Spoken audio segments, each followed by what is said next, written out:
Hi, everyone, and welcome to the November 27th, 2023 meeting of the Library Board.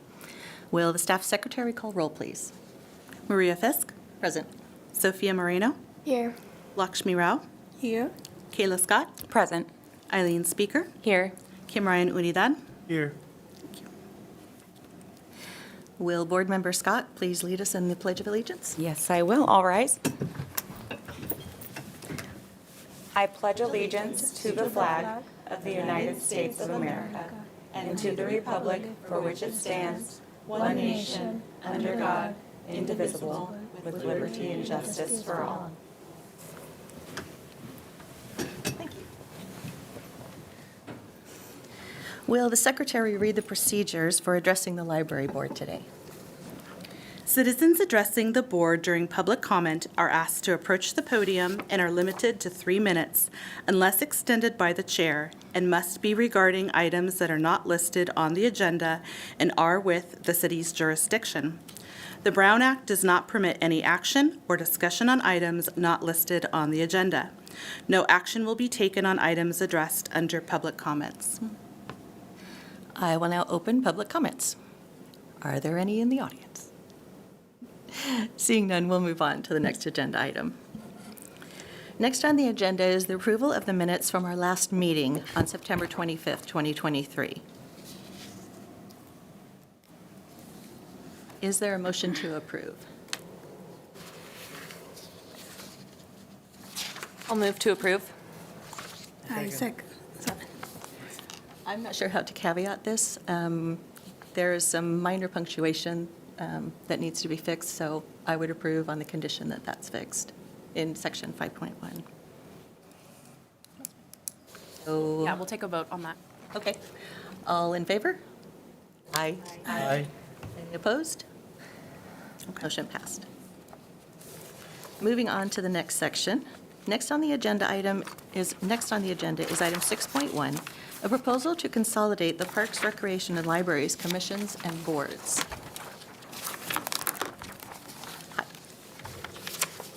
Good evening, everyone. I'm Jill Geller, your Parks, Recreation, and Libraries Director. I am so happy to be here tonight. Nice to see you all.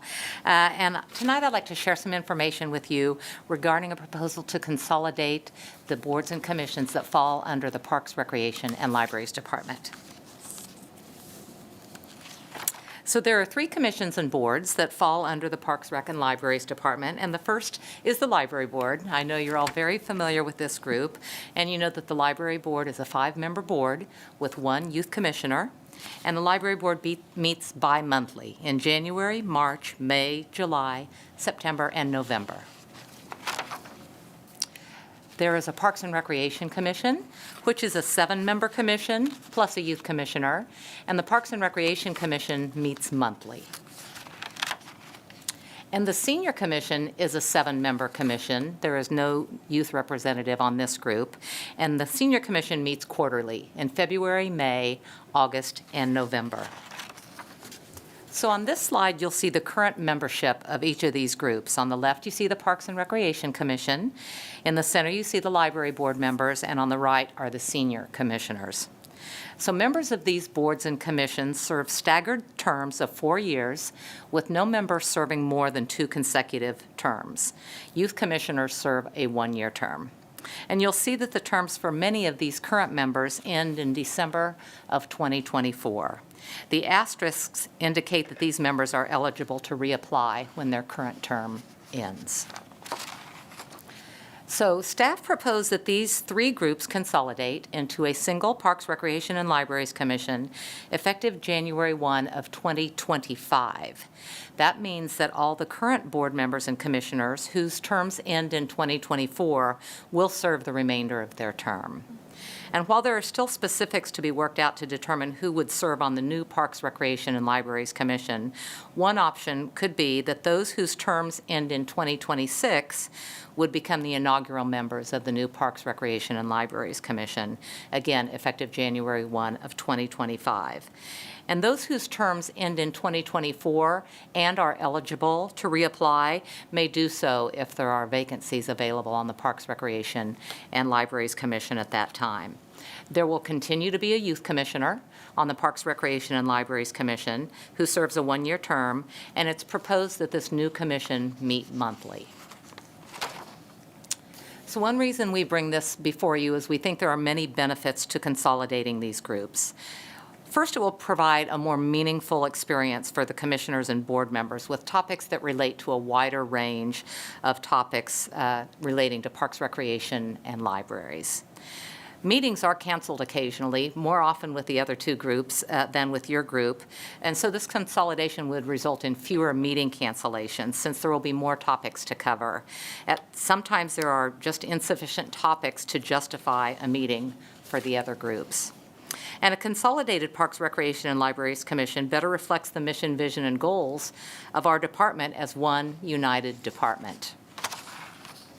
Also, we recognize that some individuals may use this opportunity to serve on a board or commission as preparation for potential future city leadership, such as city council. And this consolidation provides these members with a wider city perspective and better preparation for these opportunities. And lastly, the consolidation would result in more efficient use of city funds and resources. Preparing for and conducting each meeting requires considerable staff time from multiple departments, certainly our Parks, Recreation, and Libraries Department, but also involved in the planning, posting, and broadcasting of these meetings are representatives from our City Clerk's Office, Public Affairs and Communications, City Attorney's Office, just to name a few. So tonight, I wanted to share this information and staff's recommendation that these three groups be combined into a single Parks, Recreation, and Libraries Commission. And while this is not an action item for you tonight, we do want to provide you the opportunity to ask us questions, and we would like to get a sense of whether or not there is consensus from your group for this consolidation. Once we've reached consensus, our next steps would be to seek approval by the City Council. And so that concludes my presentation, but we would love to open it up for your questions or comments. Thank you, Jill. I'd like to open this to the board for comment. How many folks are there going to be spots for on this commission? Well, that remains to be seen as well, but if we went with the option that I mentioned to you, where everyone that goes till 2026 became the new board, that's 8 members plus a youth commissioner. So it would be a total of 9. Thank you. We're an advisory board. Is this commission do more than advise? It would still be an advisory commission. Our Parks and Recreation Commission does take some action in recommending things to City Council, like they review our park master plans, any new park names that come before. They vote on those, and then, but they are still advisory and recommend that on to the City Council. So it would be an advisory group.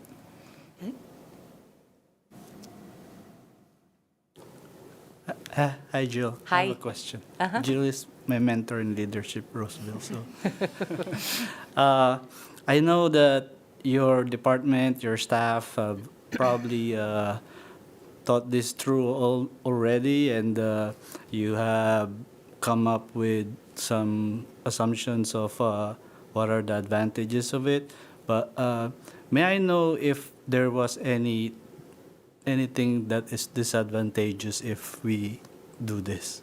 I mean, I know I serve at the pleasure of the council, and it's not our decision to agree or not with this consolidation, but I just want to know.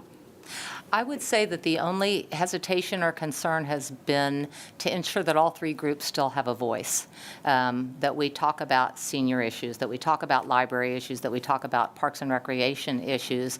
And so the way the terms fall on that chart that I showed you does have great representation from all 3 groups that would form the new. You can see, again, this is just one thought, so I'm not saying this is how it would end up, but if the 26 members became the new inaugural council, there's 3 from the Parks and Rec Commission, 3 from the Library Board, 2 from the Senior Commission. Now, it's also possible that some of those people that are scheduled to serve until 26 drop off between now and then, or people may leave next year. We just never know. So I can't guarantee you what that new commission would look like, but certainly from a Parks, Recreation, and Libraries Commission, we want to hear all of those voices. We want to make sure that we're taking all of those concerns into account and advisement. Thank you. I certainly understand the efficiencies that would be gained. I know there's a lot of overhead, and Marissa works hard for us. This is Lakshmi. I have a question. So this means the whole bylaw and when we meet and what we discuss, everything will be modified That's correct. with this? Yes. Because senior meets only quarterly. Yes. That means we meet twice, means 6 times in a year. They meet 4 times, and park and recreation, how many times? Meets monthly. Monthly. And we would propose that this new group meets monthly. Now, having said that, there are 2 or 3 times a year that typically get canceled. One is our January meeting is typically canceled because oftentimes the Parks and Recreation Commission meets the first Monday of the month. Oftentimes, that's the New Year's holiday. And so our January meetings are often canceled. Our September meetings are often canceled because the first Monday is typically Labor Day. So we say it's scheduled to meet monthly, but there may be some cancellations. So that brings to the next question. So you're mentioning Monday. Is that fixed? The Monday meetings are fixed? Because we meet Monday. And what about the senior? The Senior Commission meets on a Wednesday at 2 p.m. in the afternoon. So, yes, so we would have to look at the dates and times and just determine what's best for this new commission. But it will be fixed day, right? They Yes. don't change one time, Tuesday or the next month. different. Correct. It would Okay. have a set schedule, just like your library board currently does. Thank you.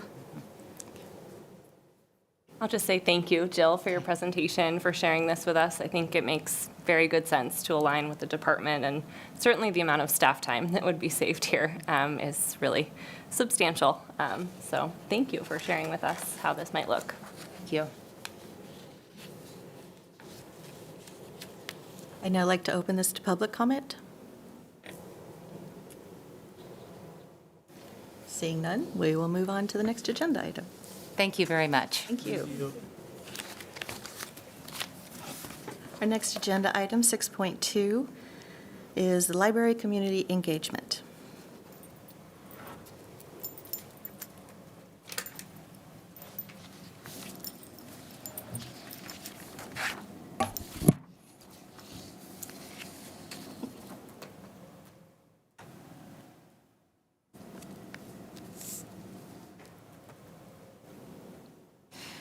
Members of the Library Board and guests, my name is Sarah Schleihofer. I'm a librarian with Roseville Public Library, and I oversee community engagement.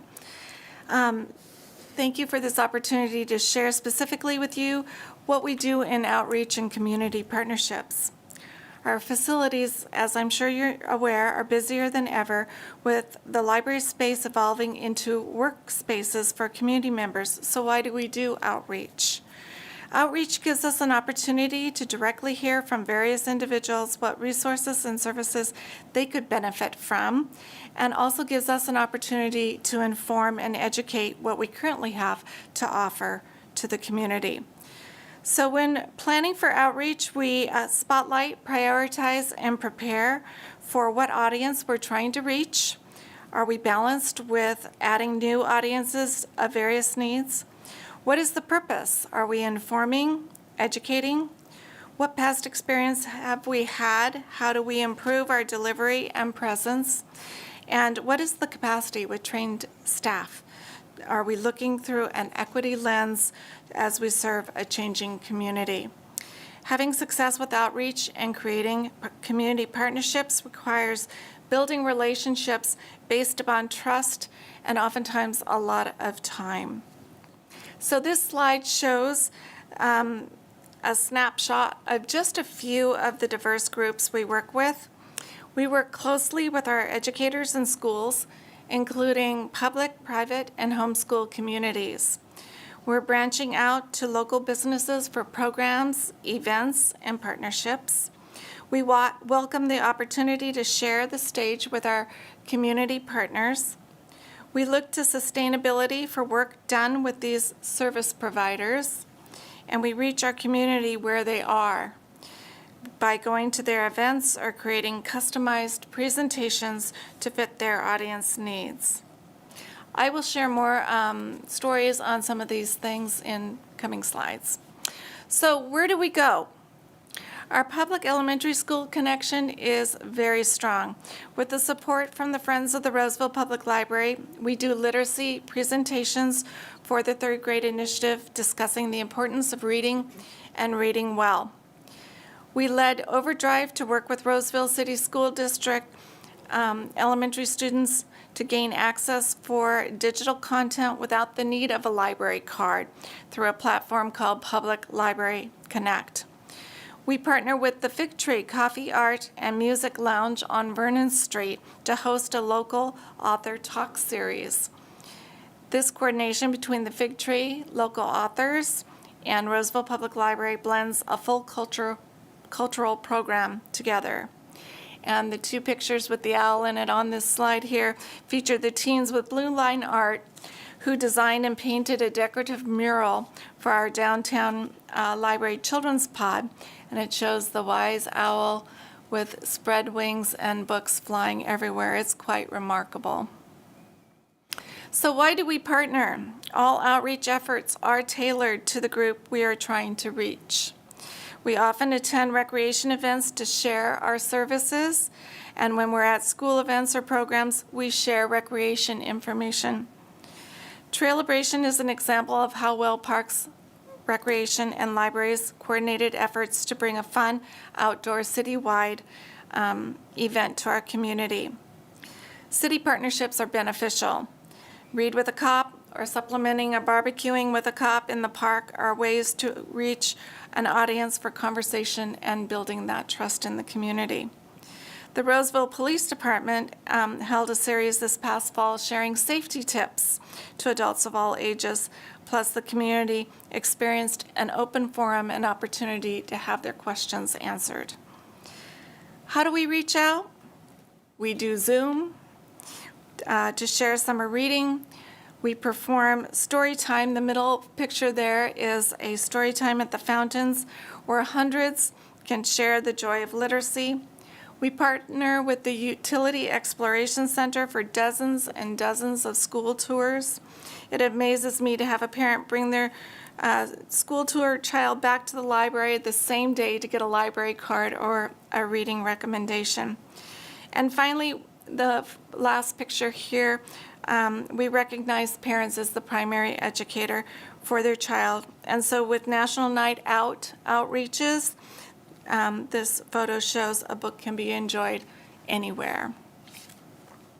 Roseville Public Libraries are destinations for everyone. Outreach and partnership expand the walls of our physical spaces by going just about anywhere, at just about any time, communicating the benefits of the library resources and services. The mobile library is a visual reminder to visit the library, and customers often share with us, "Oh, we need to stop by the library." However, another piece of our puzzle, and what is important too, is communicating what is available from home for free with a library card. How an audiobook can enhance the life of someone unable to leave their home. We're open 6 days a week other than holidays, and we look forward to seeing you either at one of our outreaches or in one of our branches. And outreach requests are available through our My Roseville app. Thank you. Thank you, Sarah. Thank you. I'd like to open this for board comment. Thank you so much. That was really informative. And this is something that I'm really excited about because I love seeing how we acquire new library members and which of these types of outreach events has the higher acquisition rate. We've seen how just crazy successful the Fountains story times have been. What are some of the other partnerships and engagements that you've done that you've seen high acquisition rates? High acquisition rates. Typically, we participate in almost all of the city events, say the downtown Vernon Street events with Family Fest and community engagement gatherings. We'll be at Tree Grove. And again, our purpose is to be able to share information and to give them the opportunity of welcome and know that we're available to help with all their literary needs and information needs. We're also a space to come to work on projects. We have many local authors who are writing their books in our facilities. So typically outreach, we make the suggestion to come, but I've got to say a lot of our acquisitions come through our schools. Okay. Thank you. Kind of adding on to that, I go to West Park High School, and I think I've seen like a booth there like a few times like during our group lunches, and I think that like I see kids like going up to the table, so I think it is helpful, and I think it's a good idea because it targets like the youth, like which I think is one of the probably like recommended groups to target, you know, so they can go visit the library. But do you think that that is like a successful event when you guys go to schools? You get participation from high schoolers or middle schoolers, or is it more of the third grade initiative? Sorry. Oh, I'm sorry. Elementary schools are slam dunk, honestly, because you get a 2-for-1 with your parents and child, and they are excited when they see their favorite book title at a school tour. A goal of ours is to really go into the middle school and high schools, and so you're going to see us reaching out to those a little more consistently. What we try to do is build something that's sustainable and then add on to it, and add on to it, and add on to it. So I might just reach out to you and we'll have to collaborate how we can do a better job. Yeah, and also I just wanted to, like, you're talking about the infrastructure, like the new developments, and like I applaud you guys for all the things you guys have done. It's really impressive. Thank you. You mentioned the importance of remote access. Do you have any kind of outreach to senior centers? You do? Okay. I do presentations, and they generally are through their technology groups or their book clubs. I've had as many as 50 or 60 at a gathering and as few as 20 or 30. Again, I have found since COVID, some of our elderly are best met at where they're comfortable versus trying to plan something and encouraging them to come to the facility. So again, that's another area where we've really tried to reach out to assisted living facilities. Where we're finding the largest pulse is the influx of senior communities build out and people moving into the areas where we're really seeing probably some of our largest numbers. That does not negate the fact that we need to have that equitable lens of reaching, some of these other communities as well. Mm-hmm. Opportunity. Thank you. Yes. Yeah, thank you. Very informative and hard work. Appreciate. My question is, do you choose which city event you go or number of events you go, or you go to every event of cities? We do have to pick and choose at times. So we have a tier system of evaluating who's the audience, what's the purpose, just exactly who's going to benefit best from this. A lot of times, sometimes during the holidays, it's super busy.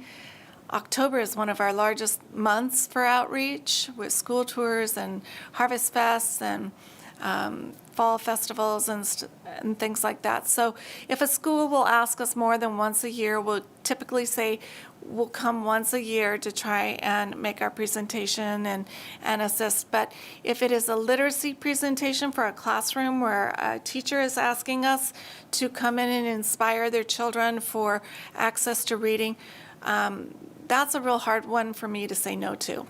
So sometimes that's why you'll see a digital presentation over a physical presentation. So we use all those components to make the best decisions for staff time and what we're able to do. Does it have to be between 8 to 5 event? No. We're out a lot of times on weekends and evenings and Sundays. So we don't shy away from when it is. We just shy away for what's the benefit and what's the community. The reason why I was asking for timing and number of events is I am in the Arcona Executive Board, Arcona Roseville Coalition of Yes. Neighborhood Associations. We have close to 25 organizations, and in that, meeting happens monthly once in the Martha Riley Library. They're thinking of moving here, and we'll see. But at that time, if you come and present, I think there will be more approachable person and more people will come to know. And also if there is a need for help or anything, because we also donate funds, so that is why I'm asking these things. Again, just reach out to me. With Marissa knows my email, or through the My Roseville app with a request, and we will make every effort we possibly can. I'm not shy on presentations, so I'd love to meet with them. I have actually tried to reach out before and have had some challenges. So if we can get some doors open and get some information out to the communities, we would just welcome that so much. Thank you. Our last point is, some people never read book. Forget it's digital or anything. So for them, how can we motivate? Is there any thing in the mind? So give them encouragement to read book. That's one of the hobby. Well, I love to read, and I couldn't read when I was a third grader. So I've come a long way. So there's always hope, first of all. Second of all, I think you've got to meet them where they're at. And whatever that one special thing is, try to hit that nail on the head, especially if they're little, if they're young. They're more worried about their peer group, or they're worried about how they appear with their reading within their classroom, their school, or whatever. With adults is a little different, but I think audiobooks is a really great way to hook somebody. Sometimes there's a language barrier, and sometimes there's a font size barrier. So digital components really add a lot of flexibility.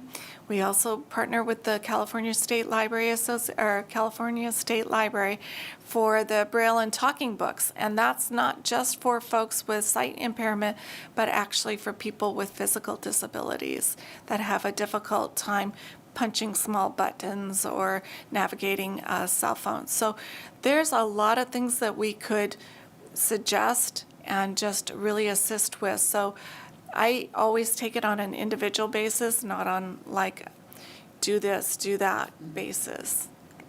Thank you very much. Appreciate it. I just want to commend and thank you all in the library system, because for me, this is a very engaging library, Parks and Rec and library department. And it shows that, if I remember it right, we have like 250,000 visits or something. That just affirms that you are a very engaging library. And I believe we could be having our fourth one soon, because there's something being planned in West Roseville. So congratulations in advance. Thanks. Thank you. I'd like to open this up for public comment. Seeing none, we'll move on.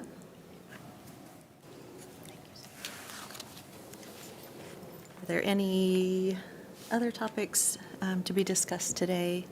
Anything that the staff would like to report on? I have one. I just want to give a shout out for Friends of Library. They have a book sale on December 2, the Maidu Activity Center, between 10 a.m. and 3 p.m. That's it. Thank you. I love it. Thank you.